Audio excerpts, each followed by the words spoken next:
Salmo 107, eu gostaria de ler aos irmãos, versículos de 1 a 3.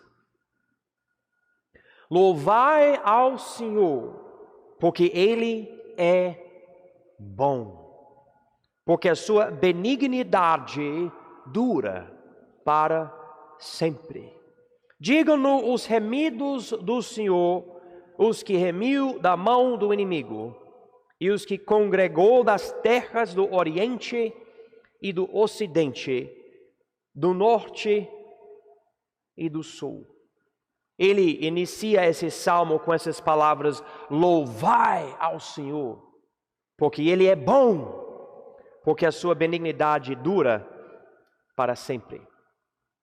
Deus é o foco de todos os salmos. E aqui é um dos salmos que, no primeiro versículo, já vemos o nome dele, o Senhor. É um salmo que fala da alegria que os remidos têm. Ele fala a palavra remidos em versículo 2. Os remidos do Senhor, os resgatados. É fácil falar Deus é bom. É fácil falar isso. Só que muitas vezes nós falamos isso e até cantamos isso e não há emoção nenhuma dentro de nós quando falamos isso. Mas quando você considera o dia que você foi salvo dos seus pecados, ou qualquer momento da sua vida que você vê Deus operar para te resgatar de um problema, de uma aflição, daí naquele momento, quando você ouve as palavras Deus é bom, é mais impactante, bem mais. E nós vamos lidar com isso daqui, Deus permitindo, hoje à noite.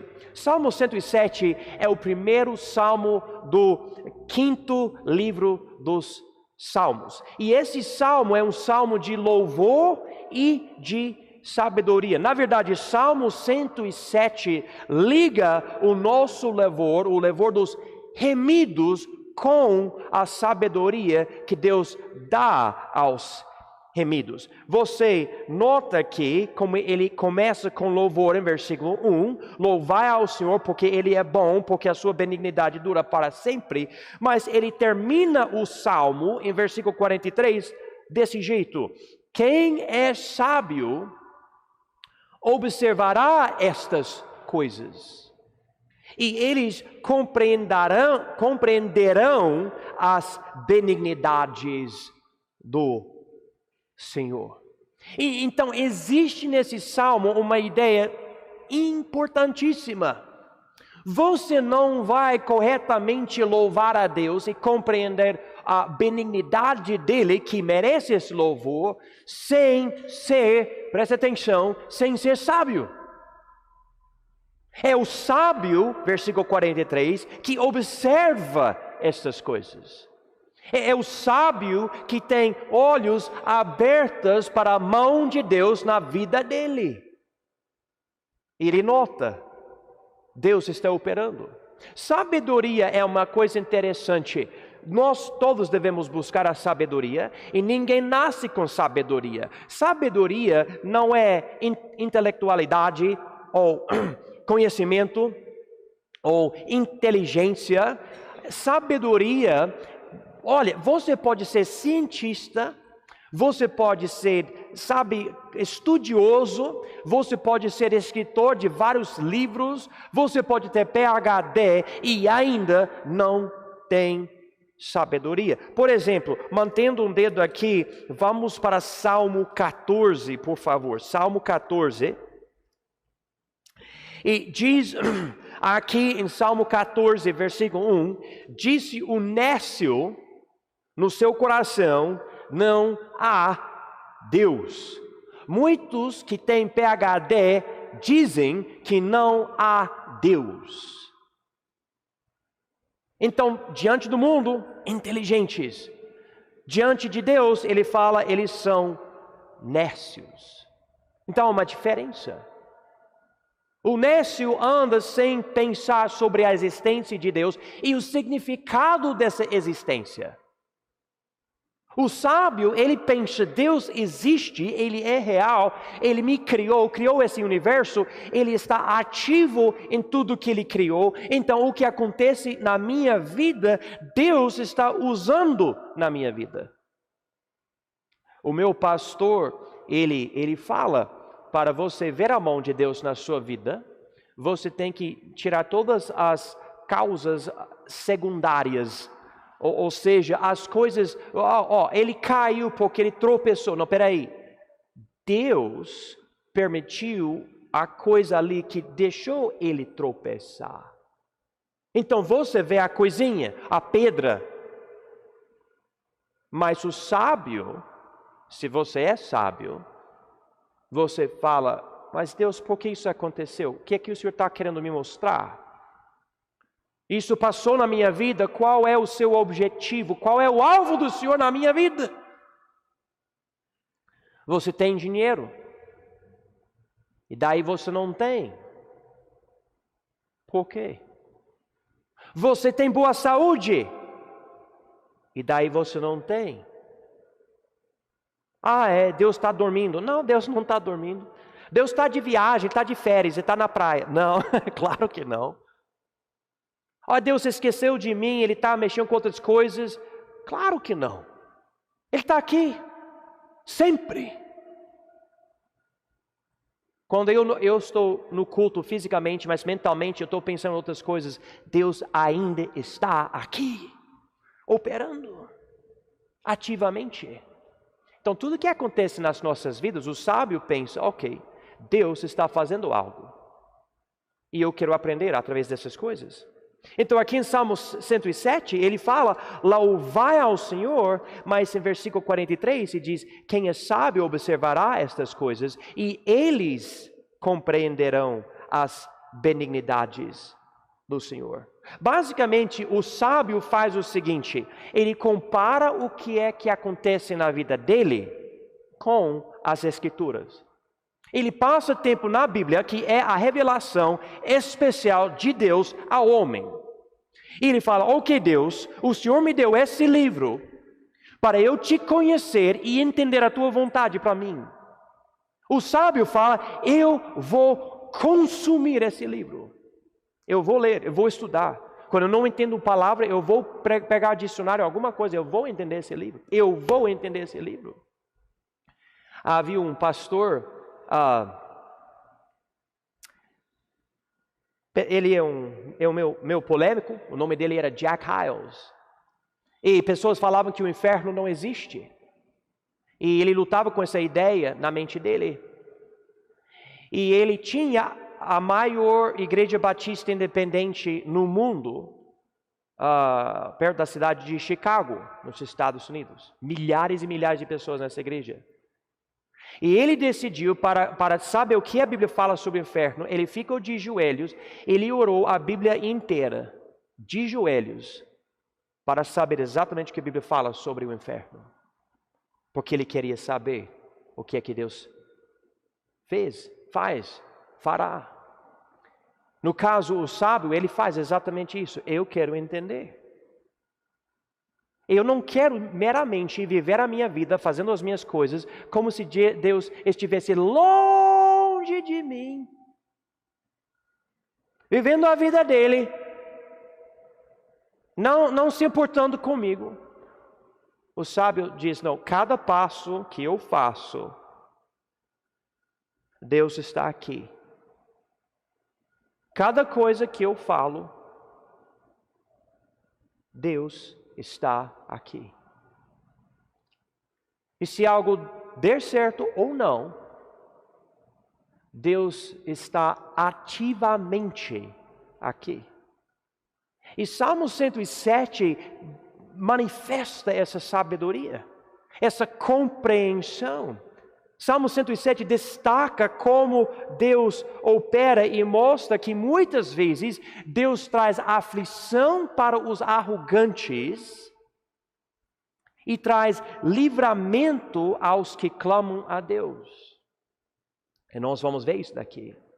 Na verdade, para mim, No meu entendimento, Salmo 117 é um salmo que louva a Deus pela disciplina que Ele traz nas vidas dos salvos. Porque existe na Bíblia um ciclo com o povo de Deus. O povo de Deus tem uma vida boa e se exalta, fica arrogante, e Deus traz aflição para humilhar o povo de Deus. Não porque Deus não gosta do povo, não porque Deus quer perturbar, mas Deus quer, palavra-chave, disciplinar. E daí o povo acaba perdendo tudo, ficando reduzido para zero. Não tem nada. E naquele lugar fala, Deus que me livrou no passado, Ele vai ter que me livrar, porque eu não tenho mais outro recurso. Não tenho nada. Na verdade, o povo de Deus nunca deve ficar se exaltando. Sempre deve estar orando, mas vamos ser bem sinceros, quem aqui você ora mais quando você não tem outros recursos? Quando você está sem, está vazio, não tem nada na conta bancária, não tem nenhuma ajuda, você está sozinho no deserto. E daí ali, com toda a sede e ninguém consegue te ajudar, e naquele lugar você vai no culto, naquele lugar você abre a Bíblia, naquele lugar você ora. E Deus fala, você nunca deve ter tirado o seu nariz da Bíblia, mas você tirou, eu precisei chamar a sua atenção. Então Ele disciplina. Pessoas me falam, não, mas quando você peca, você perde a salvação. Não, você não perde a salvação, Deus disciplina você. Você não perde de ser filho, você não para de ser filho de Deus. O Filho de Deus, nós, Ele disciplina. Mantendo o dedo aqui em Salmo 107, vamos para Hebreus capítulo 12, por favor. Hebreus capítulo 12. E note que a Bíblia diz aqui, porque isso é extremamente importante para nós, em nosso entendimento. Você não perde a salvação, Deus traz aflição para disciplinar a gente. Porque nós precisamos disso. Hebreus 12, e vamos notar aqui versículos 6 a 8. Porque o Senhor corrige o que ama, e açoita a qualquer que recebe por, qual é a palavra? Por filho, exatamente. Se suportar essa correção, Deus vos trata como filhos. Porque que filho há a quem o pai não corrija? Mas se estáis, olha aqui versículo 8, se estáis sem disciplina, então você peca, você se exalta e Deus não disciplina, Deus não faz nada, nada acontece como consequências do seu erro. Então Ele diz aqui, de qual todos são feitos participantes, sois então o quê? Palavra pesada, bastardos e não filhos. Irmãos, eu sei que eu sou salvo. Eu sei que eu sou filho de Deus. Eu não sou o filho de Deus, mas se eu sou filho de Deus, eu recebi Jesus e Ele me fez um filho de Deus. João 1:12. Eu sei. E uma das coisas que me leva a ver que eu sou salvo, tem várias coisas, especialmente o Espírito de Deus dentro de mim, mas é essa disciplina. Deus tem uma vara e Ele não tem medo de usar. E quando certas coisas acontecem, porque eu já fui disciplinado várias vezes, eu não estou inventando algo aqui, irmãos, é o meu modo de pensar. Algo não dá certo, eu me pergunto, eu não estou fazendo de certo, que é certo, que eu estou errando aquilo ali, qual é o problema na minha vida? Esses dias eu conversei com o pastor Brian, e ele está triste por causa de certos acontecimentos na igreja dele. Eu estou triste por causa de certos acontecimentos na nossa igreja. Alguém pode me dizer, mas pastor, o senhor não consegue controlar todo mundo na igreja? Tá bom, mas eu quero que tudo que eu faça tenha todas as marcas das bênçãos de Deus. E quando eu não vejo algo do jeito que eu quero ver, talvez não é para eu ver, mas pode ser que Deus está me disciplinando, me mostrando, ainda não, você tem que mudar isso na sua vida, ou aquilo na sua vida. Ou eu quero que você tenha mais paciência.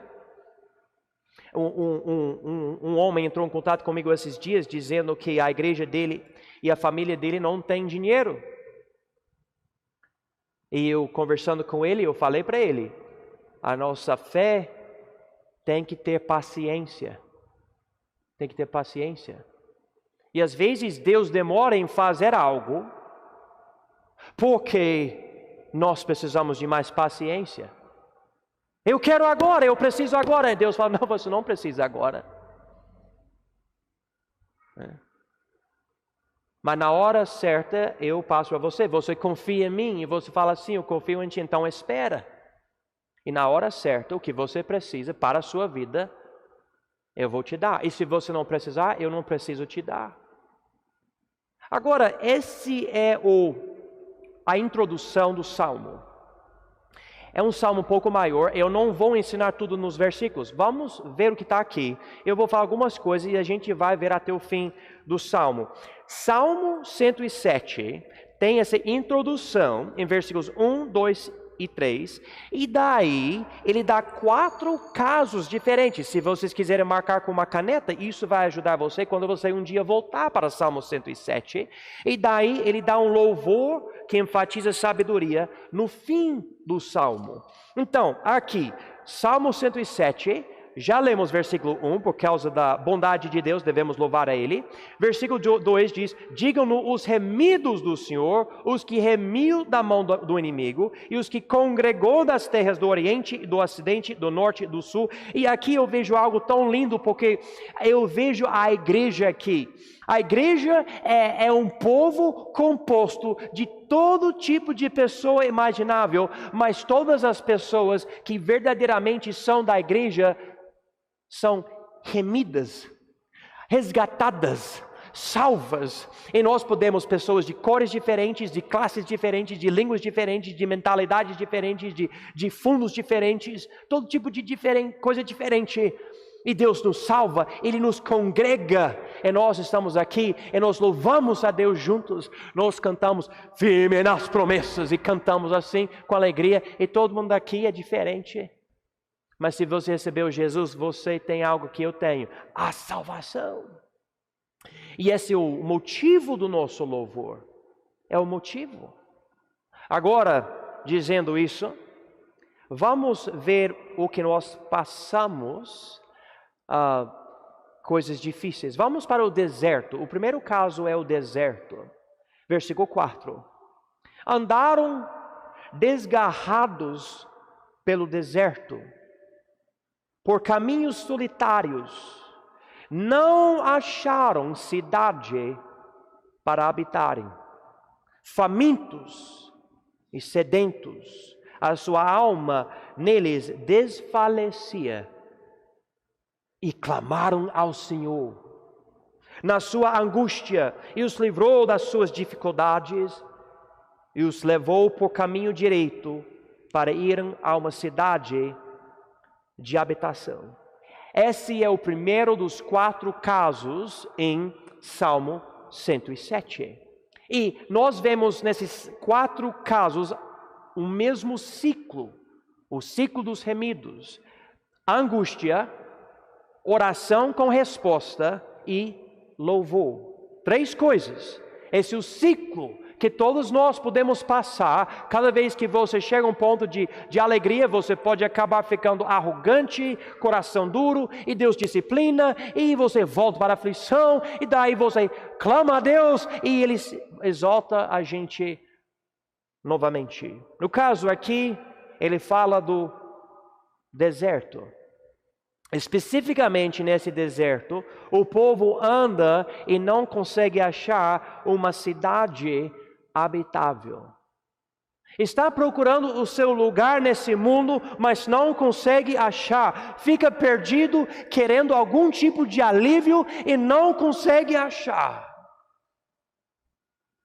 E eu conheço muita gente que invoca o nome do Senhor Jesus, que está no deserto. Está totalmente perdido. Eu não digo que a pessoa não é salva. Eu estou dizendo que na vida aqui nessa terra, a pessoa vive no deserto. E sofre. Tem fome, reclama. Tem sede, reclama. E Deus leva o povo dele para o deserto. Para o povo arrogante dele, nós chegamos ao ponto de dizer: eu nunca vou encontrar nesse deserto uma cidade habitável. Não tem aqui, eu não consigo achar. E daí você chega ao fim de todos os seus esforços, tudo que você tem, mas você sabe que o mesmo Deus que salvou a sua alma prometeu cuidar de você. E você olha para ele. Eu conversei com alguém esses dias, na verdade mais do que uma pessoa esses dias, que falou algo assim, tipo, eu cheguei ao ponto, eu não sabia, eu clamei a Deus. Uma das pessoas estava chorando, e eu penso, o nosso Deus, a Bíblia diz, é nosso Pai Celestial. Ele está nos disciplinando. E Deus percebe que Ele precisa muitas vezes nos reduzir para zero. Não há nada que eu faço que traz o resultado que eu preciso. Vocês estão me ouvindo? Não há nada que eu faço que traz o resultado que eu preciso. E naquele lugar, ele diz aqui em versículo 6, clamaram ao Senhor na sua angústia e os livrou das suas dificuldades. Sabe onde nós precisamos viver, irmãos? No zero. Eu não sou nada, eu não consigo nada, não há nada que eu mesmo, por mim mesmo, consigo fazer que realmente vai dar certo do jeito que Deus quer que dê certo. E daí nós oramos. E daí Ele livra. Diz aqui, e os levou, versículo 7, por caminho direito para ir a uma cidade de habitação. Daí vem o louvor. Ele diz aqui, louvem ao Senhor pela sua bondade e pelas suas maravilhas para com os filhos dos homens, pois fartou a alma sedenta, encheu de bens a alma faminta. Esse mesmo ciclo nós vamos ver nos próximos 3 casos. Esse próximo caso nos leva para uma prisão, ser preso. Note aqui versículos 10 a 16. Tal como há, falando de uma alma, tal como há que se assenta nas trevas e sombra da morte, presa em aflição e em ferro. Porquanto se rebelaram, olha aqui versículo 11, porquanto se rebelaram contra as palavras de Deus e desprezaram o conselho do Altíssimo. Portanto, lhes abateu o coração com trabalho, tropeçaram e não houve quem os ajudasse. Então, clamaram ao Senhor na sua angústia e os livrou das suas dificuldades. Tirou-os das trevas e sombra da morte e quebrou as suas prisões. Louve ao Senhor pela sua bondade e pelas suas maravilhas para com os filhos dos homens, pois quebrou as portas de bronze e despedaçou os ferrolhos de ferro. Pastor, eu me sinto preso. Ninguém consegue me ajudar. E nesse caso, irmãos, nem o pastor vai poder te ajudar. Não vai. Porque é pecado na sua vida, ou no caso, na minha vida, que nos prende. Aqui essa ideia dessa prisão é como um cativeiro. Você se torna escravo de um sistema onde o seu pecado está dominando a situação e você não consegue ir para frente na sua vida com Deus porque você não quer se arrepender de um certo pecado. Você se rebelou contra as palavras de Deus. Eu já vi muitas vezes pessoas salvas com liberdade total em Cristo, alegres, louvando a Deus, falando de Jesus, animados, tipo, irmãos, tudo que você quer na sua vida. E um dia, algo muda. E essa pessoa que tinha toda essa paz e essa alegria não tem mais. E você percebe, a atitude mudou, a mentalidade mudou, o ânimo mudou. E nós que estamos, sabe, por fora da pessoa, nós estamos aqui observando, nós não sabemos o que aconteceu. Mas na hora que você endurecer o coração para as palavras de Deus, na hora que o pastor está pregando e de uma forma você fecha a Bíblia e fala, não é para mim isso, eu não quero isso. Você se rebela contra as palavras de Deus e despreza o conselho do Altíssimo. Você pega a chave da cadeia e você abre a porta e você tranca a porta e joga fora a chave e você está preso, porque você resiste à palavra de Deus. Irmãos, novamente eu fiz essa pergunta esses dias. Quem acredita aqui entre vocês e nós, quem acredita que Deus pode fazer mais do que Ele está fazendo? Ele pode fazer mais na sua vida? Você pode levantar a mão? Novamente eu faço a pergunta. Por que Ele não está? Deixa eu fazer uma pergunta. Provavelmente nós vamos mentir, mas deixa eu fazer a pergunta, ok? Quem quer na nossa igreja, na nossa cidade, avivamento? Levanta a mão, eu quero isso. Provavelmente a gente acabou de mentir, porque a gente não entende o que Jesus quer de nós, quando falamos que queremos avivamento. Nós arrumamos nosso leito dentro da cadeia, deitamos e falamos, tá assim mesmo, né? Eu não vou orar mais, eu não vou evangelizar, eu não vou mudar nada na minha vida, eu escolhi essa vida, esse estilo, o jeito que eu vou me andar, vou me vestir, vou falar, Vocês acham que Deus vai nos dar avivamento desse jeito? Deus não vai dar avivamento desse jeito. Se não há arrependimento, não há avivamento. Impossível. A marca de todos os avivamentos que eu estudei é arrependimento. Coração mole, sensível. Mas nós preparamos nosso leito na prisão. Mas quando nós lembramos do nosso Salvador e clamamos a Ele, falando, eu não quero mais estar aqui, me livra desse lugar. Ele ouve esse clamor da nossa angústia e nos livra das nossas dificuldades.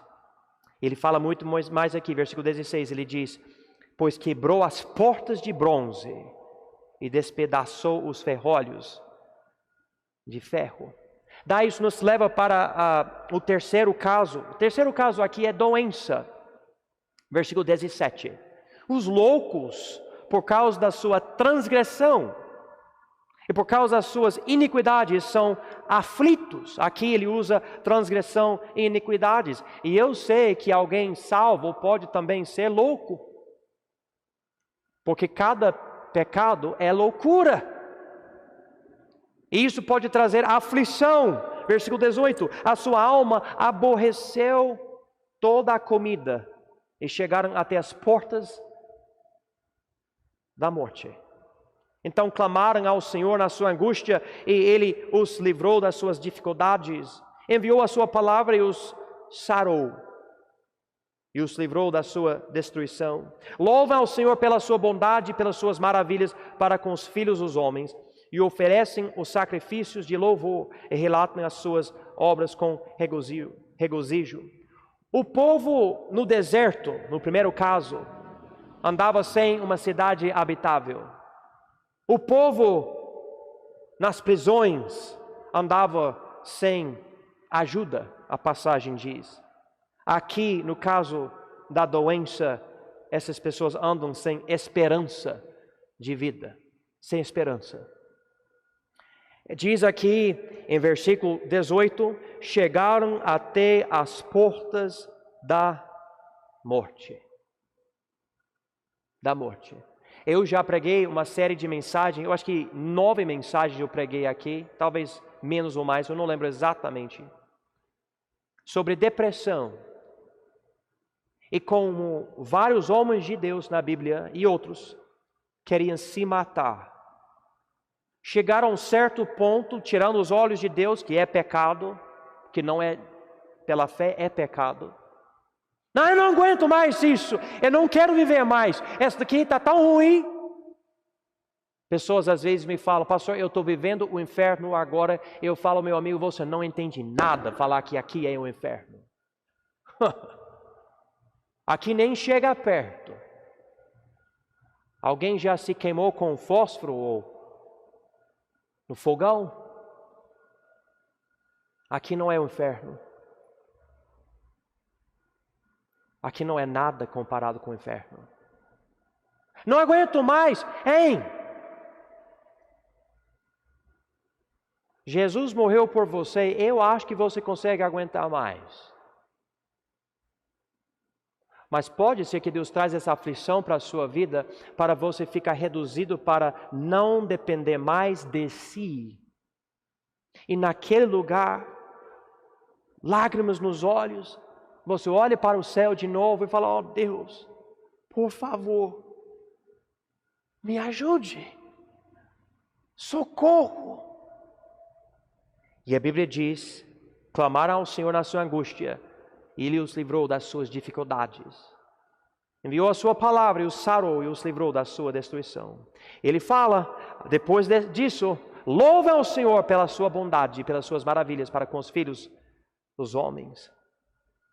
Interessante, ele fala no versículo 22, e oferecem os sacrifícios de louvor e relatam as suas obras com regozijo. A linguagem aqui é interessante, porque a ideia é, ok, eu estava passando por algo tão horrível, por causa da minha transgressão, por causa da minha iniquidade, mas eu orei a Deus e Ele me livrou, eu estou tão feliz, agora eu vou me sacrificar por louvar a Deus. Se alguém quiser reclamar, se alguém quiser falar mal de mim, tudo bem, mas Deus é bom, eu quero que você saiba que Deus é bom. E Ele até diz aqui no versículo, relatem as suas obras com regozijo, e essa palavra relatem, tem aqui a ideia de deixa o cara falar que ele está feliz em Jesus.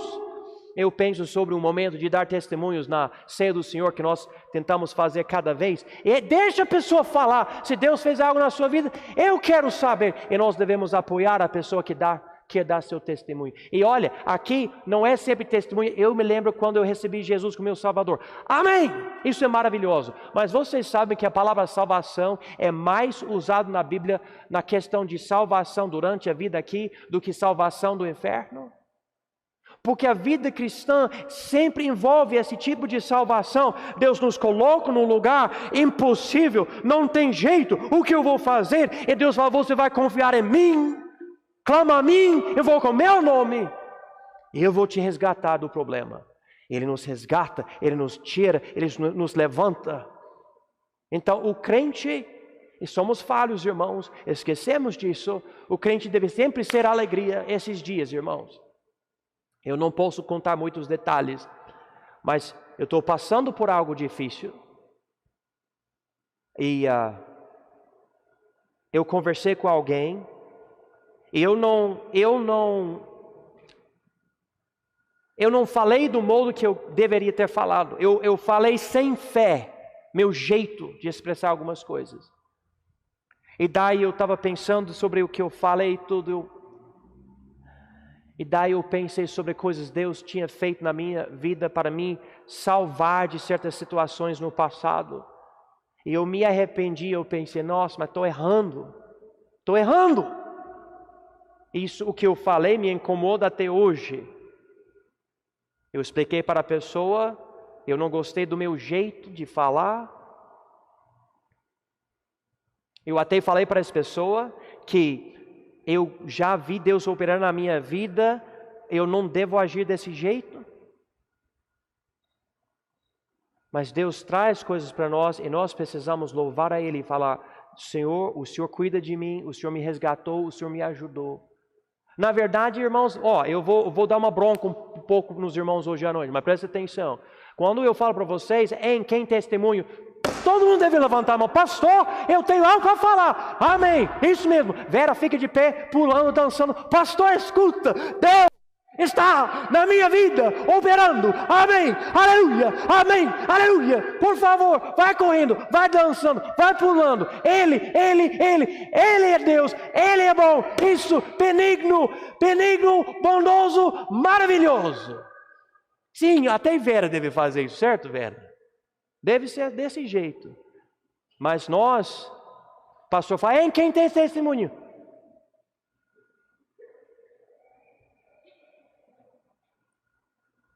Ninguém quer olhar para mim, porque você acha que eu vou te chamar como professor na escola, né?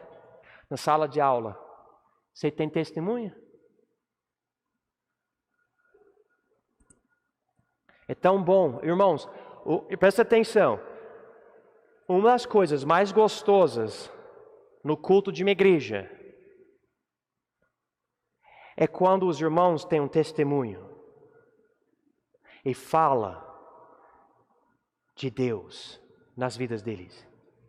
Quando os irmãos falam, ei pastor, e às vezes choram, eu quero falar, essa semana algo aconteceu, eu estava orando e Deus me ouviu, Ele fez isso na minha vida.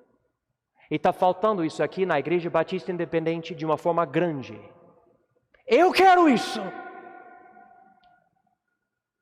Por que ficamos tão calados quando Deus é tão bom para conosco? Quem já viu a mão de Deus operar na sua vida? Você pode levantar a mão? Então fala amém. Aleluia! Deus é bom. Nós não precisamos de pastor Pedro aqui durante a pregação para a gente falar amém cada 5 segundos, como ele provocou em nós, eu achei muito lindo. Você simplesmente tem que saber quem é Deus e o que já fez na sua vida. E quando o pastor fala Deus é bom, você aleluia, amém, isso mesmo, pastor. Você quer praticar agora? Fala amém. Isso mesmo, amém, aleluia. Paulo, você quer falar alguma coisa? Amém? Isso mesmo, tá bom. Essa é a ideia. Note a linguagem aqui. Relatem as suas obras com regozijo. A ideia é deixar ou mandar eles falar isso. Bom, vou ter que correr aqui. Quarto caso. Tempestade. Versículos 23 a 32. Os que descem ao mar em navios, mercando nas grandes águas, esses veem as obras do Senhor e as suas maravilhas no profundo. E olha aqui, aqui versículo 24 está falando sobre as obras de Deus e parece algo positivo, só que versículo 25, pois Ele manda e se levanta o vento tempestuoso que eleva as suas ondas. Irmãos, eu me lembro especificamente de uma vez à noite, meu pai e meu irmão, nós fomos no Golfo do México à noite para pescar num barco, navio, não sei, mas tinha, 50, 70 pessoas para pescar na beira do barco, por volta do barco. E veio uma tempestade. E eu me lembro, eles falaram, nós precisamos colocar o bow, não sei falar, a parte de frente do barco. A proa? Para frente. Você não pode colocar barco assim com as ondas vindo aqui, porque todo mundo morre. Mas eu me lembro de relâmpago e trovão e chuva e ondas. E a gente não estava perto da praia. Não dava nem para ver a praia. A gente estava no mar. E você vê a espuma branca das ondas, batendo no barco e tudo. Eu me lembro pessoas até tentando pescar, entrando na porta do barco e daí o barco assim olhando para a água e depois assim, e você vê o barco, você vê a água lá embaixo e você não gostaria não. Eu tenho certeza minha esposa ficaria em casa, ela não iria não. Mas não era para ter tempestade. Meu pai, ele morava nessa região. Ele chama essas tempestades um squall. E quando ele fala squall, é tipo uma tempestade que vem rapidamente. Não tem tempo para se preparar. E os homens no mar, eles veem, e tudo isso é a obra de Deus. Versículo 26, sobem aos céus, descem aos abismos, e a sua alma se derrete em angústias. Andam e cambaleiam como ébrios e perderam todo o tino. Versículo 27 marca, perderam todo o tino. A ideia é que eles perdem todo o juízo. E cambaleiam, a ideia de vacilar sobre os pés. E eles tipo ficando louco. Você já viu alguém inteligente, algo não dá certo, e a pessoa fica louca, né? Em vez de simplesmente parar, pensa, ok, bom, vou resolver desse jeito. A pessoa fica louca. Essa é a ideia aqui. Então aqui, essas pessoas estão sem tino, ou sem juízo, por causa da angústia. E naquele momento, a pessoa que é remida, a pessoa que já conhece a Deus, olhe para Ele, ó Deus, e clama ao Senhor na sua angústia, e Ele os livra das suas dificuldades. Faz cessar a tormenta, e acalmam-se as suas ondas. Amém. Então se alegram porque se aquietaram, assim os leva ao seu porto desejado. Louvem ao Senhor pela sua bondade e pelas suas maravilhas para com os aflitos dos homens. Exaltam-no na congregação do povo e glorificam-no na assembleia dos anciãos. Eu contei a história várias vezes para vocês, quando nós não tínhamos dinheiro, precisávamos pagar uma conta, e o dinheiro que entrou era tão pouco. Eu voltei da escola de línguas, e minha esposa estava chorando e explicou para mim a situação. E eu fui para minha cama orar. Eu estava orando, não tinha mais o que fazer. E eu acho que no próximo dia nós recebemos mais dinheiro, que nunca aconteceu antes nem depois daquele dia, mas naquele momento entrou 2 vezes dinheiro na nossa conta e recebemos mais do que o necessário naquela vez. Mas ali, angústia, a gente ficando meio louco, tempestade. Mas Deus, naquele momento, ouviu a nossa oraçãozinha, nosso clamor. Agora, ele termina. Ele falou desses 4 casos e como devemos clamar a Ele. Ele vai responder, vai nos resgatar e Ele vai ser louvado por nós, deve ser louvado por nós. Mas agora, versículos 33 a 43. Falando de Deus de novo. Ele converte os rios em um deserto e as fontes em terra sedenta. A terra frutífera em estéril, pela maldade dos que nela habitam. Então essa parte negativa. Versículo 35. Converte o deserto em lagoa e a terra seca em fontes. Essa parte positiva. E faz habitar ali os famintos, para que edifiquem cidade para habitação. E semeiam os campos e plantam vinhas que produzem fruto abundante. Também os abençoa de modo que se multiplica muito e o seu gado não diminui.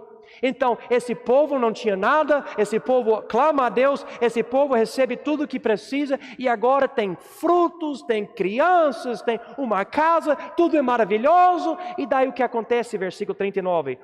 Depois se diminuem e se abatem pela opressão e aflição e tristeza.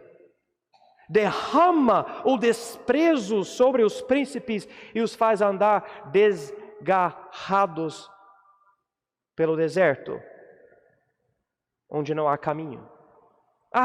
De novo, é esse ciclo.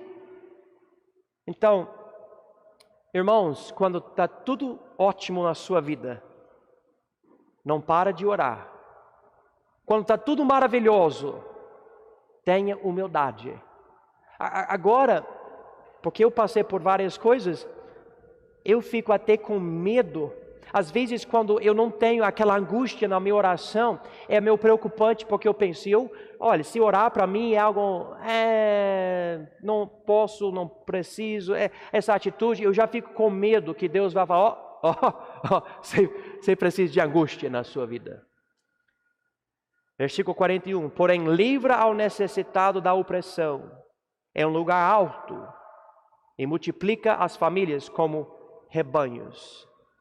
Os retos, olha aqui, os retos o verão e se alegrarão, e toda iniquidade tapará a boca. E essa iniquidade aqui é uma figura que quer dizer os ímpios tapará a boca.